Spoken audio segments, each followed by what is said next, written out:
വദന വദന വദന നിക്ക് വദന, ഒന്ന് നിക്ക് വദന.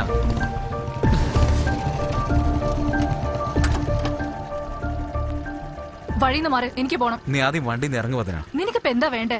ഇപ്പൊ എന്തായെന്ന് വെച്ചാ ഇങ്ങനെ ദേഷ്യപ്പെടുന്നേ? ഇനി എന്താ ആവാനാ? നീ ഒരിക്കലും മാറില്ല. ഓ പിന്നെ ഞാൻ വല്ലവന്റെ വീട്ടിൽ പോയി മോഷ്ടിച്ചോണ്ടിരിക്കല്ലേ നന്നാവാതിരിക്കാൻ വേണ്ടിട്ട്.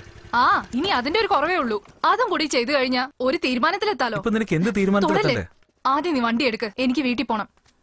ഞാൻ പറയുന്നൊന്ന് കേൾക്ക് വദന. ഇനി എന്ത് കേൾക്കാനാ? ആ സ്ത്രീകൾക്കും നിനക്ക് ഒരു ബന്ധമില്ലാത്തത് കൊണ്ടാണോ അവന്മാരുടെ കൂടെ നീ വഴക്കുണ്ടാക്കിയത്? ഇത് ഞാൻ നിന്നോട് ചോദിച്ചറിയണോ അല്ലേ? നീ വിചാരിക്കുന്ന പോലെ ഒന്നും സംഭവിച്ചിട്ടില്ല വദന. നിന്നെ നന്നാക്കാൻ എന്നെ കൊണ്ട് ഈ ജന്മത്ത് കഴിയില്ല. നിനക്ക് കള്ളു കുടിക്കണം, ചാരായം കുടിക്കണം, ചീട്ട് കളിക്കണം, ഫ്രണ്ട്സുമായിട്ട് നാട് കറങ്ങണം. 24 മണിക്കൂർ നിന്റെ സന്തോഷത്തെക്കുറിച്ച് മാത്രം ഓർക്കുന്നു നീ. പക്ഷെ എന്നെ കുറിച്ച് ഒരു ദിവസമെങ്കിലും ഓർക്കുന്നുണ്ടോ? അവൾ അവിടെ ചെലച്ചോണ്ട് കിടക്കട്ടെ എന്ന് പറഞ്ഞല്ലേ നീ കറങ്ങിക്കൊണ്ടിരിക്കുന്നത്. എന്റെ ഏട്ടനോട് പറഞ്ഞ നിന്നെ